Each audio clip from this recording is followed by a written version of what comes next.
Également d'intenses tirs d'artillerie au Cachemire, des civils tués des deux côtés avec un bilan qui ne cesse de monter. L'armée pakistanaise qui dit avoir abattu 5 avions indiens dans l'espace aérien, dont 3 rafales français. Des tensions à leur comble. La communauté internationale redoute un nouvel embrasement entre deux puissances nucléaires. On en parle avec mes invités que je salue sur ce plateau. Bonjour Sabrina Agresti-Roubache. Merci beaucoup d'être avec nous. Vous êtes ancienne secrétaire d'État chargée de la citoyenneté de la ville, membre de Renaissance. Bonjour Jean-François Boutors. Bonjour. Ravi de vous retrouver. Vous êtes essayiste, vous êtes spécialiste de la Russie, auteur de Poutine, la logique de la force aux éditions de l'Aube. Bonjour David Revaud-Dallon, ravi également. Vous êtes rédacteur en chef du magazine L'Hémicycle. Et bonjour à vous Dominique Seux. Bonjour. Ravi bien sûr de vous retrouver, éditorialiste et chroniqueur aux Échos et à France Inter. Il faut quand même qu'on remette une carte pour bien voir où on se situe, où s'écrit l'histoire ce matin. Et on va se demander en regardant cette carte jusqu'où ça peut nous mener, selon vous, Jean-François Boutors. Vous voyez, c'est tout à fait intéressant de voir la carte parce qu'en fait, on est au cœur de ce que Rudyard Kipling appelait naguère le grand jeu. C'est le carrefour des confrontations à l'époque entre l'Empire russe et l'Empire britannique. Et c'est les héritiers d'une certaine manière de ça qui sont là, avec deux nations qui sont issues de la décolonisation britannique, la fin de l'Empire britannique, qui sont le premier État islamique du monde, le Pakistan. Il s'est conçu et né comme ça. Et c'est un pays qui est maintenant rongé par l'islamisme, qui l'a alimenté, produit pour déstabiliser son petit voisin, qui était l'Afghanistan. C'est une très longue histoire qui remonte au début du XXe siècle, mais qui est très importante parce qu'elle dure toujours. Et vous avez à côté l'Inde, sous la férule de Narendra Modi, qui a choisi une ligne délibérément nationaliste, mais pas simplement nationaliste, aussi religieuse, puisqu'en fait, c'est pas simplement la nation indienne, c'est la religion indienne. Et qui est très très anti-musulman. Et il y a eu, alors dès la naissance de l'Inde, il faut d'ailleurs relire le premier grand roman de Salman Rushdie, Les Enfants de minuit, il y a eu la fracture entre le monde musulman au Pakistan et le monde indien qui est resté en Inde. Mais l'Inde est un pays multi-religieux, multiculturel, à la différence du Pakistan. Et il y a toujours ce différend, en particulier sur la région du Cachemire, que les deux pays revendiquent l'un et l'autre, qui est une, quand on voit, c'est une région assez stratégique au carrefour justement de ce grand jeu. Et donc on se demande où ces frappes, où ce nouvel emballement va nous mener. Est-ce que ça peut mener jusqu'à une guerre massive? Non, dit Monsieur Kouchner hier soir sur LCI. Regardez. Sur le risque d'escalade, c'est d'abord la réponse. Chacun son tour. La réponse du Pakistan. Moi, je pense que la puissance de l'Inde est plus importante et qu'ils se dépêcheront de faire quelque chose, mais je ne crois pas à une guerre massive des deux. Alors, est-ce qu'il faut effectivement s'en remettre à la puissance de l'Inde qui, du coup, va supplanter le Pakistan, quoi qu'il en soit? Je ne sais pas, moi je ne ferai pas de pronostic, mais ce qui est certain, c'est que vous citiez le grand jeu. Aujourd'hui, on a une nouvelle forme de grand jeu, une forme de décomplexion, puisque c'est une vieille histoire, vous le disiez, 1947, la partition de l'Inde et du Pakistan qui avait été extrêmement sanglante, ça avait fait des centaines de milliers de morts à l'époque, il y a eu plusieurs conflits, 3 en tout, mais jamais au XXe siècle, même s'il y a eu les fameux attentats de Bombay qui avaient fait, je crois, 175 morts, même s'il y avait eu plusieurs incidents de frontières, plusieurs attentats, plusieurs montées des tensions. Au XXe siècle, il n'y a pas eu de guerre. Et là, on rentre dans une nouvelle logique, effectivement, qui est à la fois justifiée par ce que vous expliquez, c'est-à-dire à la fois un nationalisme hindou totalement décomplexé et puis un islamisme pakistanais de plus en plus agressif, mais aussi un contexte général. C'est pas pour rien que depuis 3 ans, on a assisté quand même à une résurgence de conflits qu'on pensait oubliés, évidemment, en Europe, avec la guerre entre l'Ukraine et la Russie. Bon, le Proche-Orient est un peu une exception, puisque là, la guerre n'était pas oubliée, mais en tout cas, le degré de violence, d'intensité des combats et des bombardements dans la guerre entre Israël et le Hamas. Et puis là, effectivement, on voit que les nationalismes et les logiques politiques des deux dirigeants, pakistanais et indiens, et le contexte global montrent que ça peut quand même aller très loin. Et encore une fois, depuis le début du XXIe siècle, ça n'était jamais allé aussi loin. Violence, nationalisme, identité déconfinée depuis ces dernières années, c'est ça l'histoire ? Alors, déconfiné, c'est vrai que nos téléspectateurs peuvent se dire, bon, on parle tous les jours de ce qui se passe à Gaza, c'est vrai que quelques échanges de tirs et un certain nombre de morts, malgré tout limités, pourquoi est-ce qu'on en parle autant ? Évidemment, c'est parce que ce sont deux puissances nucléaires, et comme Jean-François le rappelait, sont en guerre sur le sujet du Cachemire depuis extrêmement longtemps. Il y a une bonne nouvelle et un sujet d'inquiétude depuis ce matin. La bonne nouvelle, si je puis dire, entre guillemets, c'est que pour l'instant, on est à 1-1. C'est-à-dire, il y a eu l'attentat, déclenché probablement par le Pakistan, et la réplique de l'Inde. L'Inde n'a pas attaqué les camps militaires et l'armée pakistanaise. Ils ont attaqué des camps terroristes. C'est ce qui était attendu par ceux qui souhaitent que ça reste à 1-1, qu'il n'y ait pas d'escalade au-delà. Donc de ce point de vue, c'est plutôt, j'allais dire, un signe raisonnable, pour autant qu'on puisse dire, quand il y a des décès, que c'est raisonnable. La nouvelle un peu plus inquiétante ce matin, c'est que manifestement dans ce conflit, il n'y a pas de médiateur extérieur. Normalement, les États-Unis auraient pu jouer ce rôle. On sent bien, il y a eu une déclaration de Donald Trump qui a dit c'est une honte. Bon, voilà, mais on sent bien que les téléphones ne chauffent pas beaucoup. Et donc, qui peut jouer un peu, pas le terme d'arbitre, mais qui peut jouer un peu... le médiateur diplomatique. On va se reposer la question. C'est un peu le point inquiétant ce matin. Et on va se reposer la question parce que c'est le point, effectivement, un des points majeurs. Mais on est en direct là pour l'heure avec Alban Alvarez. Bonjour. Merci beaucoup d'être en direct avec nous depuis New Delhi pour LCI. Quelles sont les toutes dernières informations dont vous disposez là ? Ces dernières heures, on a vu un bilan qui est beaucoup monté durant la nuit. Oui, c'est d'ailleurs, on va dire, l'une des tensions entre l'Inde et le Pakistan parmi les plus graves de ces 20-30 dernières années.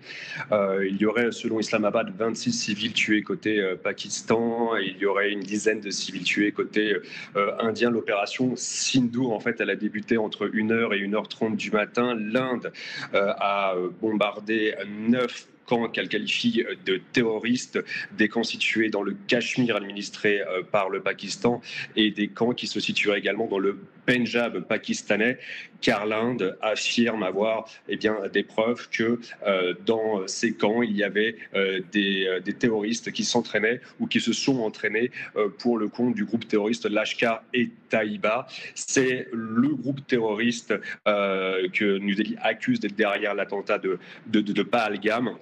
C'est un groupe terroriste qui est très, très, très connu ici, dans cette région, puisqu'il est derrière de nombreuses attaques terroristes menées contre l'Inde, notamment en novembre 2008 à Bombay. Delhi affirme n'avoir visé que des installations terroristes, pas de civils, pas d'installations militaires. Mais vu le bilan civil des deux côtés, on s'attend clairement à des tensions parmi les plus violentes qui ont eu lieu ces dernières décennies entre les deux puissances nucléaires. Merci beaucoup Alban Alvarez, en direct depuis New Delhi pour LCI. Merci à vous. Alors, je rebondis sur le point de Dominique Seux. On fait quoi, nous, face à ça ? Comment on existe face à ça ? On écoutera Jean-Noël Barrot, qui était l'invité de la matinale dans quelques instants, mais quelle voix on peut faire entendre quand la tension monte aussi fort et aussi vite ? Moi, ce que je note aussi, c'est que ce sont deux pays, il me semble, au regard de tous les conflits actuels, qui ont l'arme nucléaire. Je pense qu'il faudrait peut-être commencer à s'inquiéter réellement. Alors, la France ayant un rôle particulier, vous savez très bien que le président de la République a un lien assez particulier avec Narendra Modi. On a inauguré il n'y a pas très longtemps à Marseille un consulat général d'Inde. Je pense que la France peut jouer un rôle. Au regard, selon moi, je n'ai pas d'informations particulières, mais si on se penche un petit peu sur le lien que le président de la République a avec l'Inde, il pourrait me sembler que ça peut être un axe de discussion, parce que vous avez raison de dire, Trump a commenté, mais Trump n'a pas l'air de beaucoup vouloir s'en mêler. Et puis, on voit bien que l'Arabie Saoudite, par exemple, et le Qatar, sur les conflits au Proche, au Moyen-Orient, et aussi en Russie et en Ukraine, sont présents dans les discussions. peut-être que la France peut jouer ce rôle-là. Puisque vous avez cité Trump et on cite la France, je voudrais juste qu'on écoute Donald Trump effectivement la nuit dernière sur le sujet et vous entendrez la voix française dans la foulée. Regardez. C'est bien dommage, nous venons d'en entendre parler juste au moment où nous franchissions les portes du bureau ovale. Je suppose que les gens savaient que quelque chose allait se passer en se basant sur un peu de passé. Ils combattent l'un contre l'autre depuis longtemps, vous savez. Ils se battent depuis de nombreuses décennies et des siècles en fait. Non, j'espère simplement que cela se terminera très vite. Et en France, ça s'est passé sur le plateau de la matinale de TF1 Bonjour. Le chef de la diplomatie française appelle l'Inde et le Pakistan à la retenue. Nous avons condamné avec beaucoup de force l'attentat terroriste du 22 avril qui a fait 26 victimes civiles sauvagement assassinées en Inde. Nous espérions que le Pakistan puisse lui aussi dénoncer avec beaucoup de force cet attentat. Nous comprenons l'aspiration de l'Inde à se protéger contre le fléau du terrorisme, mais nous appelons évidemment l'Inde comme le Pakistan à la retenue pour éviter l'escalade et évidemment à la préservation des civils. Comme souvent, derrière les mots, quels actes, quelle réalité, quel poids ?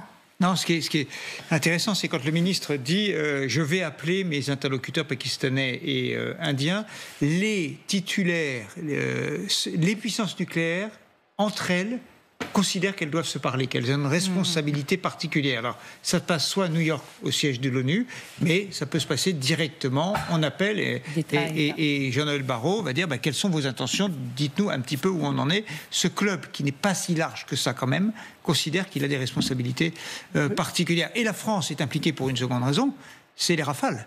On a vu cette nuit, enfin ce matin, tôt, qu'il était possible, vraisemblable, que des Rafales aient été abattus ou en tout cas seraient en cause. Il faut dire une chose, Amélie, si vous voulez. C'est que au XXe siècle, l'Inde et le Pakistan, ils avaient deux puissances tutélaires.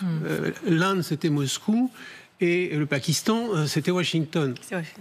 Le problème qu'on a aujourd'hui, à Moscou, il y a bien quelqu'un qui a une volonté politique, compliquée, mais enfin, il a une volonté claire politique, et c'est un acteur raisonnable. La déclaration qu'on vient de voir de Trump montre une chose, c'est qu'en fait, il n'y a pas de pilote dans l'avion qui connaissent à Washington aujourd'hui le dossier, et pourtant qui est un dossier très important pour les États-Unis dans la région. Et c'est là où nous, on a un rôle à jouer en tant que puissance nucléaire, nous, la France. Ça laisse évidemment une place modeste, mais pas nulle. Je ne vois pas trop laquelle. Alors, qu'il y ait effectivement un flux particulier de relations entre les puissances nucléaires, c'est exact, mais qu'il y ait aussi un activisme diplomatique du président Macron sur les fronts de guerre depuis 3 ans, c'est vrai. En revanche, pardon de le dire, mais aussi bien avec Vladimir Poutine qu'avec Benjamin Netanyahou, puisque la Russie et Israël sont deux puissance dotée de l'arme nucléaire, l'activisme diplomatique de Macron, les relations humaines et personnelles que vous évoquiez entre le président français et le Premier ministre indien, sur le plan de la Russie et sur le plan d'Israël, ça n'a absolument pas joué. Et ça a même été plutôt cuisant, on l'a vu, entre Emmanuel Macron et Vladimir Poutine, puisqu'après des mois d'efforts, de conciliation, de discussions qui n'ont mené à rien, puisque le président russe s'est un peu joué du chef de l'État, voilà. Donc, il faut être relativisé. Et puis, je serais un peu moins optimiste que Dominique tout à l'heure, parce que vous avez raison de dire que pour l'instant, l'Inde n'a fait que répliquer sur des camps jugés djihadistes, Lashkar et Taïba, etc. Mais d'abord, il y a beaucoup de civils, votre correspondant le disait, qui sont tués. Et surtout, pour la première fois depuis le dernier conflit, l'Inde accuse l'État pakistanais, accuse le gouvernement pakistanais, ce qui n'était pas le cas lors des derniers incidents, où c'était juste ces groupes terroristes qui étaient visés. Donc c'est quand même inquiétant sur l'ampleur des déflagrations possibles. Si on s'interroge sur l'ampleur, Dominique, juste, puisque vous citez la question nucléaire, vous avez précisé vous-même, on est entre puissances nucléaires qui s'expriment. Le Pakistan et l'Inde. On va regarder ce que ça représente en chiffres. Voilà, les chiffres s'affichent. Voilà, maintenant vous avez conscience de ces deux puissances nucléaires qui s'affrontent. Est-ce que oui ou non, une escalade nucléaire est possible ? Elisabeth Shepard-Selam, sur ce plateau hier soir, vous donne son avis. Regardez. On parle de puissance nucléaire, donc on peut imaginer que des deux côtés, même s'il y a des frappes, il y a peut-être une volonté de trouver une autre sortie, parce que ça peut aller très loin, mais très clairement, pour les jours à venir, on est dans une situation très dangereuse. Ce qui explique, par exemple, que Modi et son ministre de la Défense vont rester en Inde et ne pas aller à Moscou comme prévu. Donc On peut encore imaginer le pire. Ils n'ont pas la même doctrine exactement que Moscou et le reste du monde. On n'est pas. Non, mais ce serait le renversement d'un tabou, l'utilisation de l'arme nucléaire, absolument incroyable. Donc, ça n'est pas le pari qu'on doit faire a priori, même si David a raison, on ne sait pas ce qui peut se passer. Par rapport aux chiffres que vous donnez, il y a un élément nouveau depuis 10 ans, c'est que les opinions sont chauffées à blanc. Oui. Et j'allais dire, il y a moins d'adultes raisonnables dans la pièce qu'il y a 10 ans parce qu'il y a des opinions publiques. Ce que nous voyons en France et en Europe et aux États-Unis, c'est des opinions qui sont plus nationalistes. C'est le reste du monde aussi. Et donc ça, c'est un facteur évidemment nouveau. Vous n'avez pas une opinion qui dit, bon, voilà, il se passe des choses terribles, mais on s'arrête là. Est-ce que l'opinion pakistanaise et l'opinion indienne sont en train de se radicaliser, oui, de toute évidence. Depuis le début de la guerre Ukraine-Russie, combien de fois je me suis fait taper sur les doigts par des experts en plateau, et à juste titre, parce qu'on dramatisait la question nucléaire, on allait trop loin, on jouait un peu peut-être avec les peurs. Est-ce que c'est l'écueil sur lequel on est en train de foncer, là, Jean-François Boutors, ou il y a un risque peut-être supplémentaire dans cette histoire? Je pense quand même qu'il faut rester prudent avec cet outil nucléaire. Il n'y a pas comment dire, l'un et l'autre, de part et d'autre, savent à quoi ils s'exposent s'ils l'utilisent. Et donc, la dissuasion reste la dissuasion. Ce qu'on voit surtout, une nouvelle fois, c'est que la dissuasion ne dissuade que la dissuasion, en réalité. Et c'est ça le problème. Et que ça ne permet pas de lever la question. Le problème qu'il y a, c'est que la situation interne au Pakistan n'est pas une bonne situation. Le pouvoir est instable. Je le disais, il y a des fortes poussées islamistes, et notamment chez les talibans pakistanais, puisque le mouvement taliban, qui est d'ailleurs une invention du ministre de la Sécurité pakistanais dans les années 90. C'est eux qui ont fabriqué les talibans pour empêcher une solution en Afghanistan. Le talibanisme a gagné une bonne partie de l'est du Pakistan. Et donc c'est un vrai problème. Et souvent ils ont mené beaucoup d'attentats au sein même du pays. Donc ils sont très puissants. Et on ne sait jamais dans cette histoire qui manipule qui, c'est-à-dire qui est derrière les attentats, parce que des fois c'est des fractions intérieures au service pakistanais qui jettent l'allumette parce qu'ils veulent des changements de... Donc on est devant quelque chose qui est très compliqué. Mais moi je ne crois pas, personnellement, que on va monter tout de suite au nucléaire. Ça m'étonnerait beaucoup, ça n'est jamais arrivé. Il y a un mot qui a été prononcé qui est très important, c'est le grand jeu. On n'a pas mentionné un pays, la Chine. Oui. La Chine qui est évidemment dans la région, qui est de plus en plus proche du Pakistan. Ce qui serait assez à la fois étonnant et nouveau, c'est si Vladimir Poutine disait, écoutez, je passe des coups de fil, je regarde comment moi je peux agir dans cette région. On sait qu'il est proche de la Chine maintenant. On sait qu'il y a des relations avec l'Inde qui sont fortes. Est-ce que il peut dire, tiens, il n'y a plus le gendarme du monde. Du coup, je vais récupérer cette partie-là moi aussi. Au moins en termes de communication. Oui. Je suis celui qui peut faire... Je vais exister à travers cette histoire-là. Sur Vladimir Poutine, intéressant quand même, parce que c'est un modèle et un exemple aussi dans cette affaire. Il y a 3 formes de libération des pulsions et de décomplexion. On le disait, libération des pulsions à la fois du nationalisme hindou côté indien et de l'islamisme radical côté pakistanais, qui d'ailleurs, vous le disiez, est soutenu et par le fameux ISI, les fameux services secrets pakistanais. Il y a une libération qui est due au contexte global, et notamment au fait que la Russie remette en cause l'ordre mondial qui avait été établi après 1945. Et puis, disons-le quand même, par rapport à la menace nucléaire, depuis l'invasion de l'Ukraine, Vladimir Poutine et son régime et le Kremlin ont eu à de multiples reprises employé cette menace d'utilisation de l'arme nucléaire à l'égard non seulement de l'Ukraine avec des frappes tactiques, mais même à l'égard de ceux qui la soutenaient, et notamment l'Occident. C'est quand même ça aussi, on a franchi une limite. Je ne crois pas que dans l'histoire récente de l'Europe, dans les dernières décennies, aucun dirigeant n'ait jamais menacé d'employer l'arme nucléaire. Je crois que c'était réservé à la Corée du Nord jusqu'ici. Et ça, c'est quand même quelque chose qui contribue à libérer les pulsions. La banalisation rhétorique assez incroyable, vous avez raison. Oui, tout à fait. Non, c'est très juste. Bon, je vous trouve un peu dur avec le président de la République. Sévère mais juste. Sévère mais juste. Je me demandais quand ça allait arriver. C'est vrai, non, il est sévère et je lui ai dit hors plateau, mais c'est vrai. Il a au moins le mérite d'essayer. D'essayer de mouiller la chemise, comme on dit. Enfin, vous savez, c'est toujours facile de commenter autour d'un plateau quand on a les. Mais chacun son rôle. Les commentateurs commentent, le président préside. Voilà, exactement. Quand on a les mains dans le cambouis, c'est autre chose. En revanche, très juste sur la Russie, mais aussi de se dire que on n'a pas vu ces montées populistes trop chez nous, et on pensait que c'était uniquement l'Allemagne qui allait toucher, la Hongrie. Non, là, les Pakistanais sont très nationalistes. Les Indiens, moi, j'ai fait un voyage en Inde lorsque j'étais ministre, et effectivement, ça m'avait frappé, ce nationalisme qui commençait à s'exprimer très très fort. Mais la réalité, vous dites mais vraiment, alors, je partage complètement. La Russie, donc avec le 9 mai, tous ces chefs d'État qui viennent, quand même, le Brésil, la Chine, enfin on peut les citer, l'Azerbaïdjan, qui viennent en réalité valider le fait que la Russie est un pays, en fait, entre guillemets, comme un autre, malgré l'agression sur notre sol européen, sur le sol européen de l'Ukraine.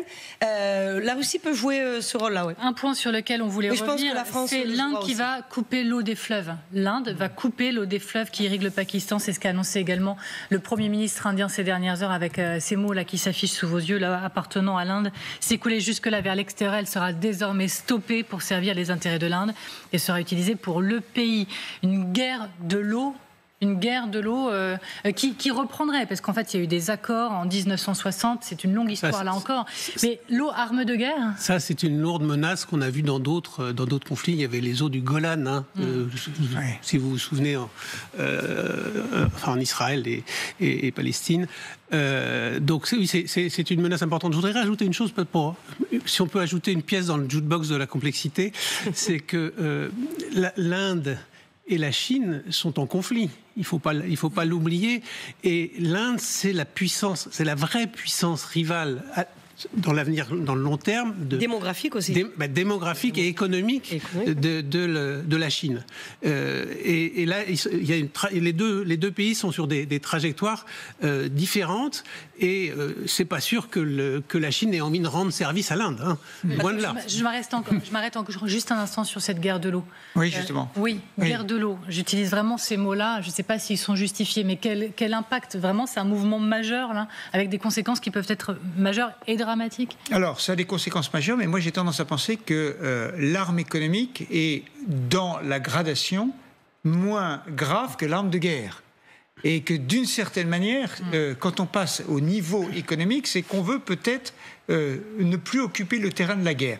Il y a un éditorial publié par le Financial Times il y a 3 jours qui disait « La bonne nouvelle serait que l'Inde et Pakistan finissent par...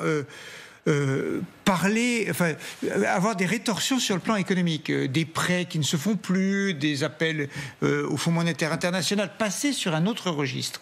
Peut-être que l'utilisation de l'eau, ça appartient à ce registre-là. Je ne veux pas, depuis le début de cette émission, être celui qui dit, en fait, les choses vont bien se passer et ça va 1-1 et à la fin, ça va dégrader parce qu'on ne sait pas ce qui va se passer. Mais le sens habituel de l'histoire, David disait, au XXIe siècle, on n'a jamais eu de tensions aussi fortes.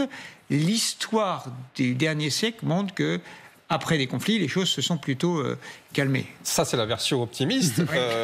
La version, je ne veux pas casser l'ambiance. Mais la lumière est là. Non, vous parliez de guerre de l'eau. Le Pakistan a répliqué à la déclaration de Narendra Modi en disant qu'il s'agissait d'un acte de guerre. Donc on est quand même bien dans ces registres-là. Après, c'est vrai que et ce qui se passe avec la Russie le montre. Alors, peut-être que la guerre économique, certes, est moins cruelle parce qu'elle ne fait pas de morts, ou du moins pas directement. Il n'y a pas de bombardement, il n'y a pas de victimes civiles, etc. Mais en tout cas, ce qui se passe avec la Russie, l'Ukraine et au-delà, l'Europe, l'implication de l'Europe, on est dans une guerre hybride. Donc il y a une guerre traditionnelle, il y a des affrontements militaires, mais il y a aussi une guerre économique, l'eau en fait partie, une guerre informationnelle, etc. Et juste un mot pour répondre à ce que disait Sabrina Agresti-Roubache tout à l'heure. Alors peut-être que moi, je n'ai pas les mains dans le cambouis, Mais par rapport à ce que vous disiez sur la montée du nationalisme, nous, elle ne nous avait pas échappé. Nous ne sommes que de simples observateurs. Mais la montée du nationalisme, depuis 2002 et la présence de Jean-Marie Le Pen au second tour de la présidentielle, ça fait 25 ans que le Rassemblement national... Mais peut-être que vous aviez un peu trop les mains dans le cambouis pour vous en rendre compte. Figurez-vous que 2002, non. Moi, ça parce que vous disiez que le nationalisme nous avait épargné. Non, je ne parlais pas de la France. Non, je ne parlais pas de... je parlais pas de la France, je parlais au niveau européen. Quasiment des échanges nucléaires. Je l'ai raconté dans mon livre, c'était mon premier choc politique, Le Pen au second tour. Je vous propose pendant la pub de poursuivre cet échange. Je voudrais juste dire un mot. Rafale, effectivement, puisqu'il y a 3 rafales selon le Pakistan qui sont tombées. La France a livré encore récemment, en tout cas elle a vendu récemment des Rafales, 26 avions de chasse Rafale Marine précisément, vers l'Inde. On a un petit sujet, nous la France, en raison de cette question des Rafales dans cette affaire. Un sujet peut-être même moral pour certains. Moral, non. C'est-à-dire ce sont des peuples, des pays souverains qui achètent des Rafales. Une fois qu'ils sont livrés, en dehors de maintenance, et je ne sais pas dans quel cadre, il n'y a plus de responsabilité de la France. Après, on a envie de savoir exactement comment 3 Rafales auraient pu être à terre comme ça. Mais c'est mauvais pour le marché. Ça n'a pas été confirmé. Non, c'est pour ça que j'ai dit le Pakistan. Absolument. Revendique pour le moment. C'est l'heure de la boîte à archives. De nombreux conflits ont opposé par le passé, vous l'aurez compris avec nous depuis tout à l'heure, l'Inde et le Pakistan. La dernière guerre date de 1999. Elle est déclenchée par l'infiltration de soldats pakistanais et de combattants islamistes sur la partie indienne de la ligne de contrôle qui partage les 2 pays. La menace nucléaire avait été brandie à l'époque déjà, mais l'affrontement s'était conclu par le retrait des troupes pakistanaises. L'Inde accuse le Pakistan d'aider les séparatistes musulmans qui demandent l'indépendance du Cachemire indien et son rattachement au Pakistan. Pour l'Inde, il ne s'agit plus d'une guérilla, mais d'une guerre que mène le Pakistan par islamistes interposés. De son côté, le Pakistan accuse l'Inde de violer son espace aérien. L'armée pakistanaise a abattu 2 avions indiens et tué l'un des pilotes, mais affirme ne pas avoir l'intention de présenter des excuses. Pour désamorcer la tension, le Pakistan se déclare prêt à discuter, mais New Delhi demande le retrait préalable des guérilleros. La question du Cachemire a déjà provoqué 2 guerres entre les 2 pays. Ce conflit, vieux d'un demi-siècle, s'était déjà soldé par une division du Cachemire en 2 parties. Les affrontements actuels se déroulent sur la ligne de démarcation.